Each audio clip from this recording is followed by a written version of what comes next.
Okay, it is 3 o'clock now, or 2 o'clock, wherever you are. Welcome everybody. My name is Jos Verbeek. I'm the coordinating editor of the Cochrane Work Review Group. And very much welcome to our third webinar. We have developed a series of webinars to get more interaction about the reviews that we are doing. So you're very welcome to comment and to interact, even though it's always a little bit difficult. With the webinar thing, I've muted all your microphones at the very start, because usually there's a lot of background noise. So if you want to comment, it's the easiest that you use the chat option, and I'll keep an eye on it and convey the message to Christina, who you can see here in the video screen as well. Even though Christina is at the bottom of the authors, she has played a very significant role in updating the previous version of the review, and also now she's working very hard on a new update. So this webinar is actually very timely, and your comments would be very timely. If you have ideas about what we could do better or what we could change, please do say so, and we can see if we can still incorporate this in the upcoming version. I think that's all I want to say, and I would like to hand over the floor to Christina. Christina, the floor is yours. Thank you, Jos. I think everybody can hear me now, because you said that you muted. Okay, perfect. So yeah, the review I want to talk about today is about all kinds of non-pharmaceutical interventions that are in place to prevent occupational noise-induced hearing loss. And we are 6 persons at the moment that work on this review update. 2 of us is, one is Jos and me, so we both are working from Kuopio in Finland, from the Finnish Institute. Then we have 2 that are working from the Netherlands, and 2 authors that are working in the United States. So that's a nice potpourri of authors, I think. Short introduction. There it is. To noise at work itself, like we do know it's a prevalent exposure in many workplaces, and we also heard about many different types of effects noise can have on the workers themselves, like it can raise blood pressure, workers have difficulties concentrating, you can develop tinnitus and so on. But when we talk about noise-induced hearing loss, then we're talking about a noise exposure that is above 80 decibels. So that is something like twice as loud as your living room music, depending what you listen to, or it might be as loud as your food processor. So just to give you an idea about what kind of exposure we are talking.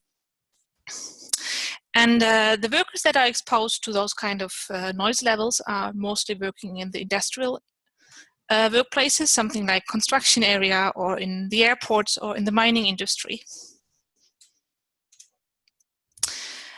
Just briefly about noise-induced hearing loss. If someone has a question about that, then you may comment upon it if you can't follow. But I imagine that all of you have a brief idea what noise-induced hearing loss actually is. So we do have about 16% of all those worldwide hearing losses in adults that are attributed to occupational noise and not to age alone. And the problem with noise-induced hearing loss is once we have it, it's permanent and it's irreversible.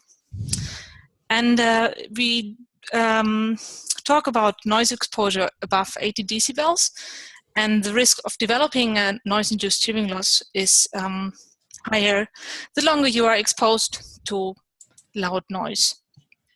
It has been established that we talk about an average of 8 hours exposure, so about a workday that is equivalent noise levels to 80 decibels per day.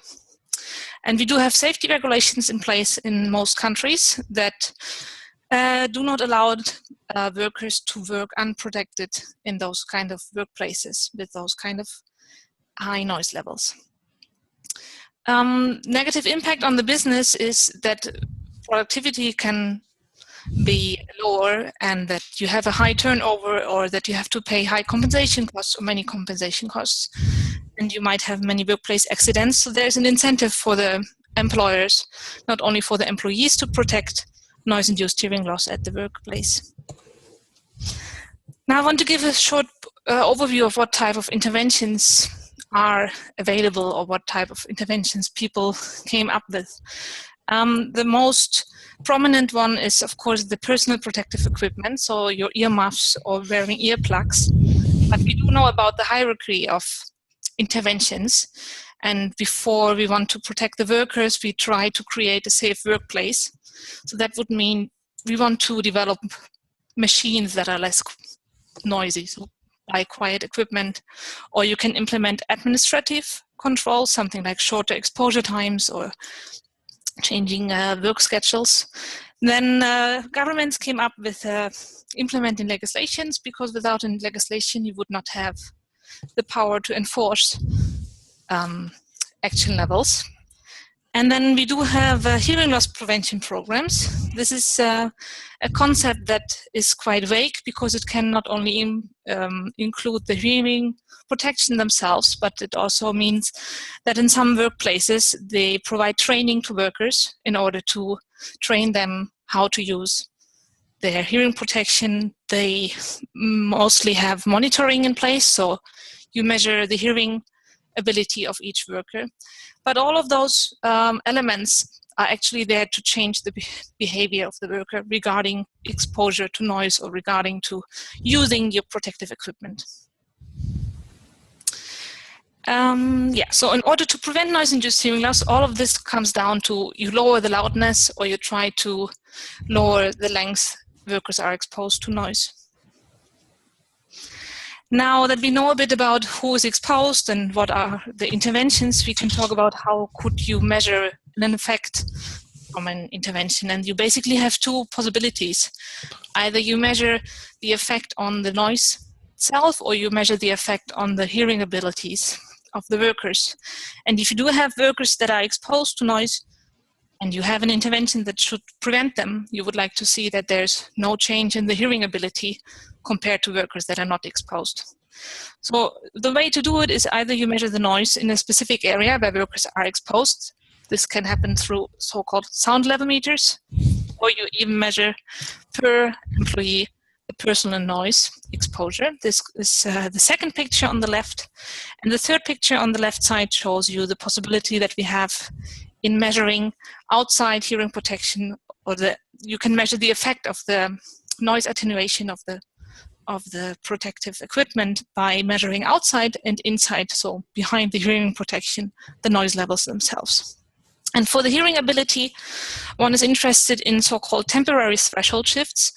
That's something that you might have experienced when you go to a loud rock concert, and shortly after the exposure to those loud noises, you might not hear as well as before, but those, as it says, is temporary. And then there are permanent threshold shifts that occur after a long period of, or persistent exposure to noise after many years, and that's our permanent threshold shifts. So you heard better at time X, and after a couple of years, your threshold of what you can hear dropped. Now, as a researcher, one is interested, okay, what type of studies do we actually need in order to really trust the results? And if you want to find out if your intervention works, you of course want to know how was it before, then you make a certain change, and then you see how is it afterwards. So-called before measurement, then you make the intervention, and then you have an after measurement. However, there the problem is that the change that you might observe can be due to simply chance, or it can be biased by other factors. So what you can do is you either want to have a comparison group. So you can compare your outcome to another group that got a different intervention, or that got an alternative intervention, or even better, you randomize participants to different interventions so that you get even rid of biases that you might not know about, that make the participants different and that might show a different effect of the intervention.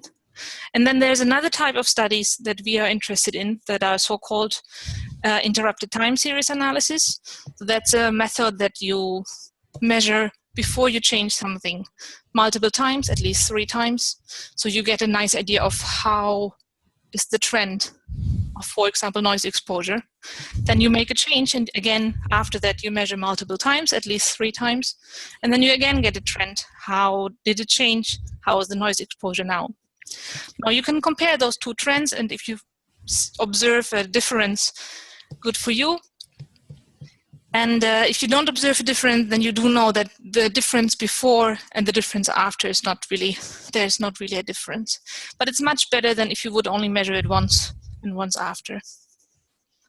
Now, the problem with measuring interventions that are meant to change something at the workplace is you, of course, would like to observe the change at the workplace. So we decided... Christina, yeah? maybe I may interrupt. If you go back to the last slide. Oh, no. I mean, no, it's not this one, but the, yeah. So these are the studies that the study types that you think are the most relevant to measure effects of interventions that relate to or that aim to reduce noise-induced hearing loss. Yes, that are the type of study that I would say, whatever they find, I would trust the results to a certain extent much more than, yes. Yeah. Maybe someone might have a question about this or a different opinion. If not, then we continue. Christina.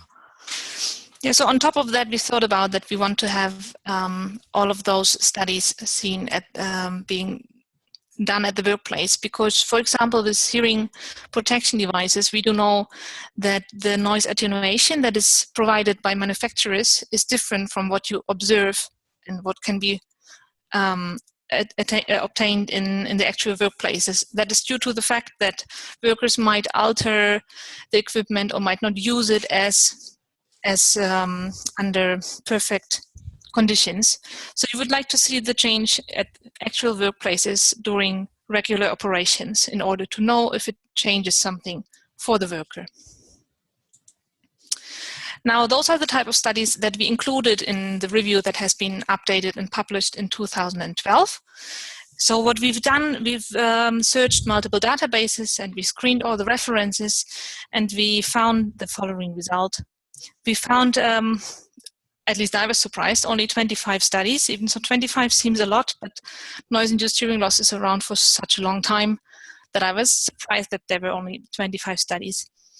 Most of them were carried out in the United States, and only a few were from Finland, Sweden, Japan, and Canada.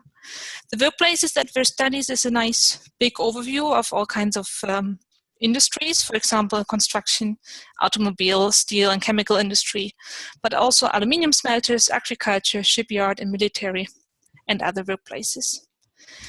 Now, most studies evaluated so-called hearing loss prevention programs, so those packages that are implemented at workplaces that can have different type of elements, but all of them have audiometry of the workers and hearing protection devices. And we have 8 studies that focused on the effect of different type of hearing protection devices, earmuffs and earplugs. And then we had 1 study that evaluated the effect of legislation, so the effect of putting out a new legislation and lowering the allowed exposure level. We had to judge the overall quality of the studies as low to very low due to different risk factors that all of the studies had. So they were not high quality studies. Christina, can you still explain a little bit more about the difference between the hearing loss prevention programs and the hearing protection devices studies? Mm-hmm.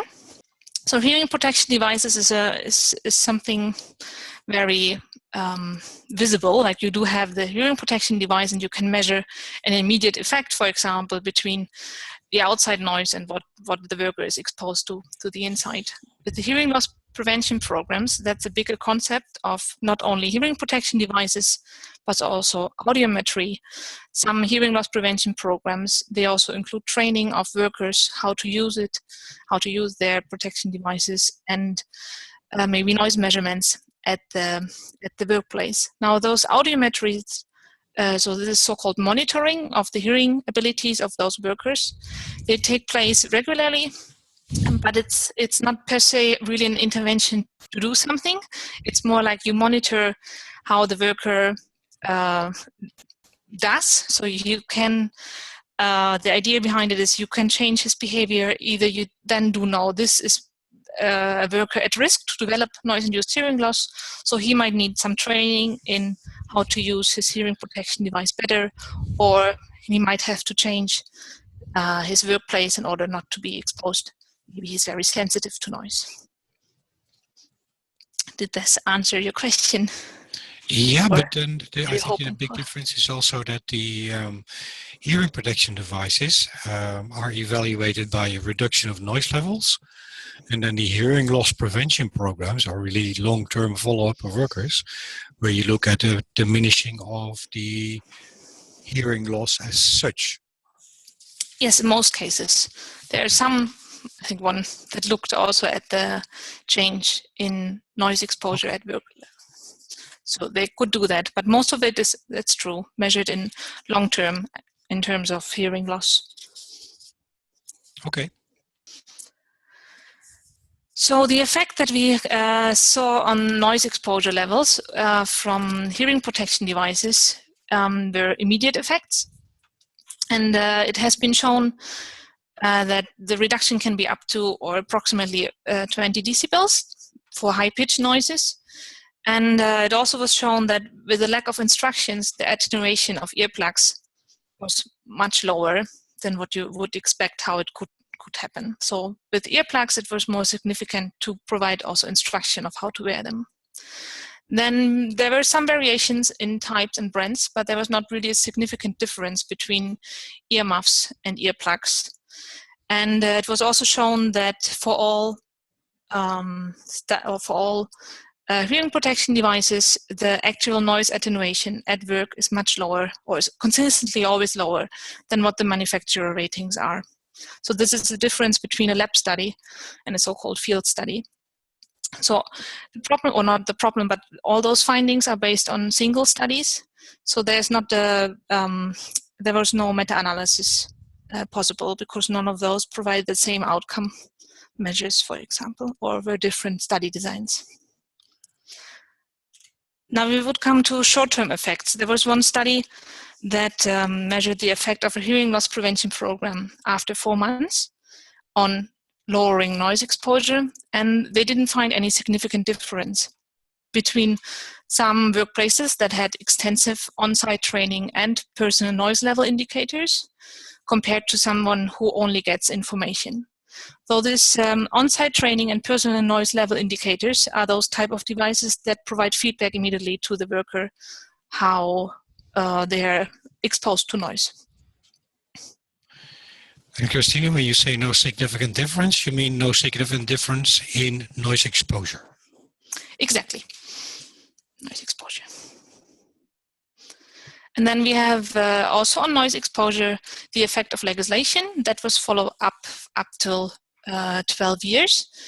And it was shown that immediately after implementing the legislation, there was significant decrease of noise levels that was between 19 and 38 decibels, so with a median of 28.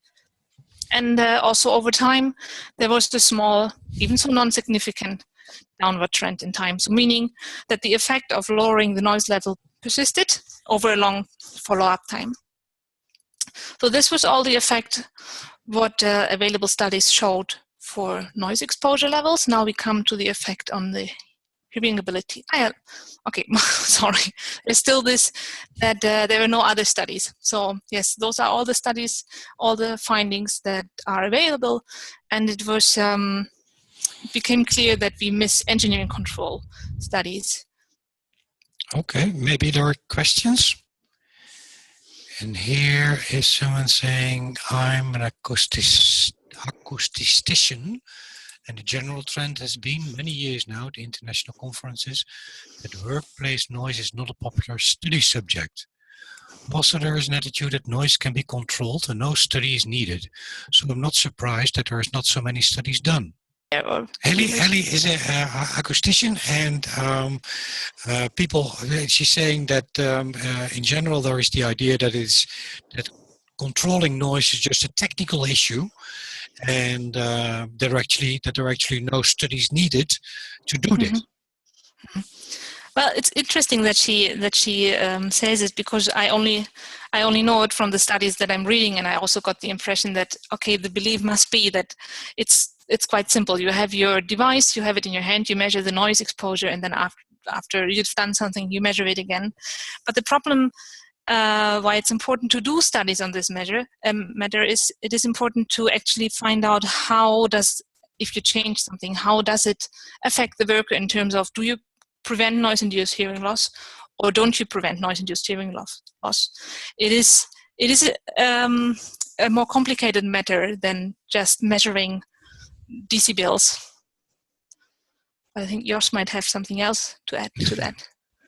Yeah, well, I think this is a very good question, because we actually don't really know what kind of evidence we should be looking for to be able to say, yes, engineering controls, or how do you say, technical changes to machines or to the environment are really helpful and the best way to reduce noise levels.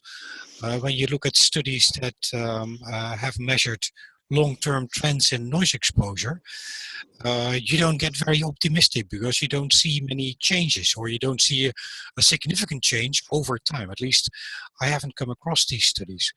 So my feeling is that it's still very important to have some type of evidence that shows that engineering controls are very good, or easy to implement, and that they really reduce noise levels over a longer period of time. I think we all know these stories that people have that have been around also for a long time, where changes were made. For example, the machinery have been shielded off, but then after some time it's too inconvenient, and people just take the stuff away again.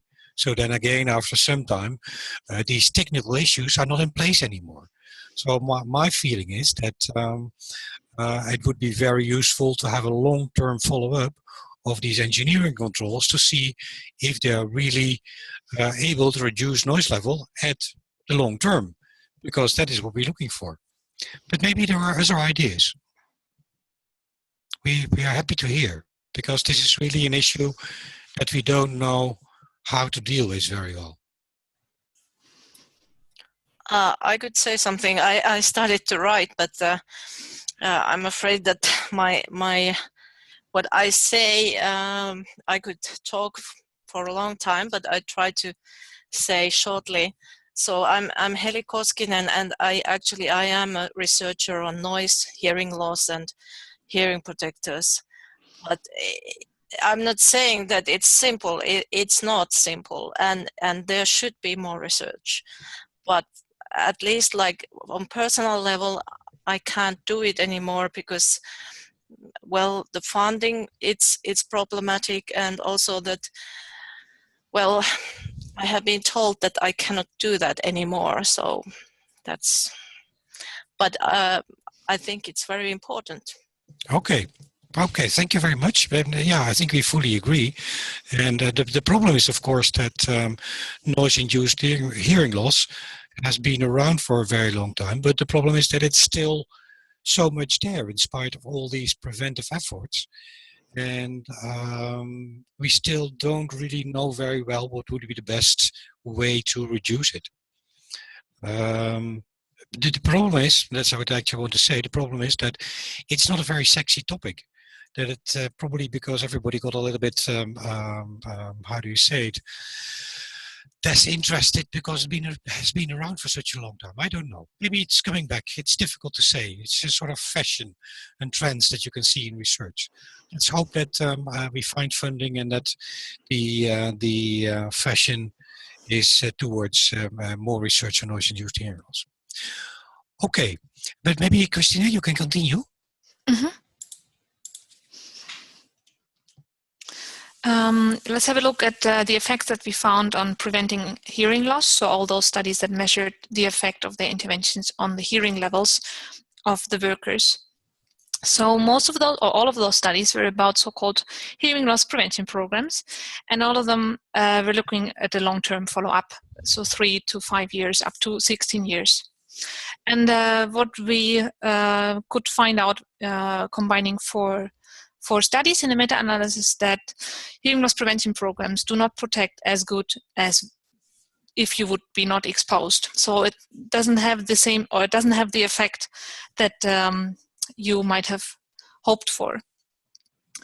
We also found evidence from one randomized controlled trial that did a 3-year information campaign as a part of a hearing loss prevention program, and compared that to providing audiometry alone. And there was no significant difference in the hearing abilities of those that had the more the information campaign and a bigger hearing loss prevention program compared to audiometry alone, that couldn't be shown at 3 years and could neither be shown at 16 years. Then another study was on personal noise exposure monitoring and worker feedback.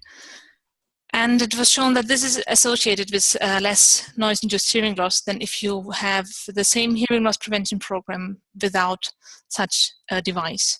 So it comes back to better implemented or better use of hearing protection compared to less fitting hearing protection devices. And the last aspect is about that we couldn't find any evidence that training or education of workers or that engineering controls couldn't show any effects. So we do need more studies on especially engineering controls. The overall quality of all the evidence that we found was of low to very low quality. So that is something that you have to keep in mind when you interpret the results, because it doesn't mean if there comes a better quality study, the whole results could be changed. Then it was also clear from the review that most of the work has been done on hearing loss prevention programs and then hearing protection devices, and that there was no controlled studies of interventions lowering the noise at source, so all those engineering controls. But we came across many non-randomized studies or case reports, and those effects seem to be promising. So we thought about what does it mean for the future, and it means we really do need better quality studies, so either randomized controlled studies or studies that use better comparable control groups in terms of similar age and hearing thresholds, because it does not make sense to have a control group that is much older or much younger than the intervention group. Then what could also be possible to do and would increase the quality of the evidence that we would have is to blind outcome assessment. That is simply the case because if you as a researcher want to find out if your intervention works or not, and you do know from whom the data comes, you might run the risk of biasing your own results compared to if you don't really know from which side the outcomes come. And also an issue is ensuring compliance with the intervention. So if someone is, for example, not allowed to go into a mine and to check if the miners really wear the hearing protection, you might find ideas, how could I monitor this and implement video cameras, for example, or other ways of trying to come up with an idea how the compliance rate was with the actual intervention. Then exactly the same thing, that we do need evaluation at workplaces, because lab studies cannot provide us with the same results than studies that have been done at actual workplaces. And we decided for this update of the review that we would like to include uncontrolled before-after studies. So all those kind of engineering control studies that are so-called case studies. And we want to compare their effect with the results of the review. Now, this is something I hope someone else, some of you have maybe some ideas or wishes or ideas of how we could do that. And I have one example that provides a nice overview of engineering controls, changes to machinery that have been done in vans, for examples, and provide us with some data about how was it before and how was it afterwards. For example, here's a combustion van was modified overnight at a workplace, and then they could reduce the noise by 22 decibels and the overall noise by 9 decibels. Now that are very promising results in terms of how big the effect is of those type of intervention, but if we don't have a control group, it is unclear how this, or if we don't really measure the effect on the worker, it still remains unclear. Even so we have the actual data of how much is the noise reduced, we still don't know where is the worker. If he might work 3 meters away from the machine, you still don't know his noise exposure and the effect that this intervention has on his exposure to noise. It's also unclear, what Jos already stated earlier, how does this intervention do in the long run? So if you don't follow it up over a month or over a couple of years, you have no idea how the actual effect on noise-induced hearing loss might be, because that only develops over many years. And then there's always the question, if you don't compare it, you don't know if it's, how does it do in other workplaces? Does it have the same effect, or is it just in this one workplace?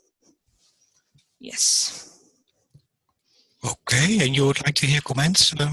I would like to hear comments if someone has ideas, or if someone did those type of studies and could maybe evaluate why you think those are not feasible, or what could be problems, anything that comes to mind. Well, it's Heli again here. Very good. The engineering control, I have worked as a consultant for 5 years, before and after and whatever. And the problem is that those engineering controls, they are made at workplaces a lot, but they are a different group. They are from these consult offices, engineering offices that do those. Well, they plan how you can make the isolation for example, for the machine, and then the sound exposure will reduce, and then people who measure at workplaces, at least in Finland, approximately those who know what they are doing are working for Finnish Institute of Occupational Health. Some of the engineer offices, they could do it, but they don't do it.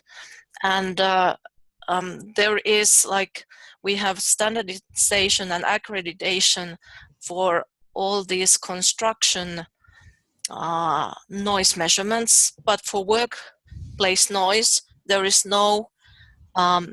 You don't have to be. You don't have to be competent, and you don't really have to have accredited measurements. So anyone can do it, and sometimes we have seen it at workplaces that people just go and measure whatever, and the results are just horrible. And so those are like the workplace noise and the estimation exposure. It's like a different group, and in Finland we don't have those people.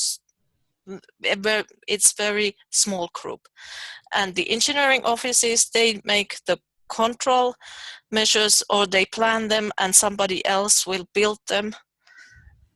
So to get these two parts talking and do a research on top of that, at least in Finland, I think it's quite challenging. And also that if you talk about that, how something like how it would be applied to other workplaces, that could be a problem too, at least in because when you are planning that kind of thing, that you have to isolate the machine, it's always like a different case. but yeah, well. Okay. It doesn't sound very optimistic. Unfortunately, yes, I'm not that optimistic, because also about these problems that in Finland at the moment there is no one doing research on noise at universities that I know, and they don't really also teach about that too. Yeah. It comes back to the same problem that noise is not a very sexy topic anymore, and hardly any money, hardly any research there. But our problem is that for, let's say, evaluation of the interventions, we, as inclusion criteria, we have said we are only willing to believe the effects of the intervention if people have properly measured noise in terms of having some kind of protocol according which the noise exposure or the noise to which workers are exposed is being measured. And actually, it's very, very seldom that you see a report of this type of measurements. But I hear you saying, Heli, that this is really needed. Well, I think it's needed. Well, for me, because we have studied a lot about the hearing protector usage. Well, engineering controls, of course, that's like the first that you should do.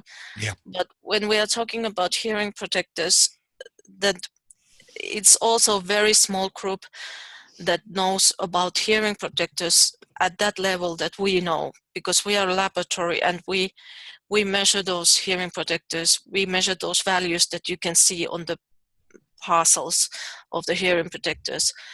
And when we go to the field, I haven't been a lot at field, but every time I go there, and even if it's a company that has really good measures, that they have a person who will distribute hearing protectors or whatever protective equipment to people, and they are trained, then when the users use them, every time I see that they don't use them correctly. And you can see all the time like pictures from the workplaces, and every time they are using, and I think that's one of the problems. They think that they are protected, but they are not, and that's why we have occupational diseases.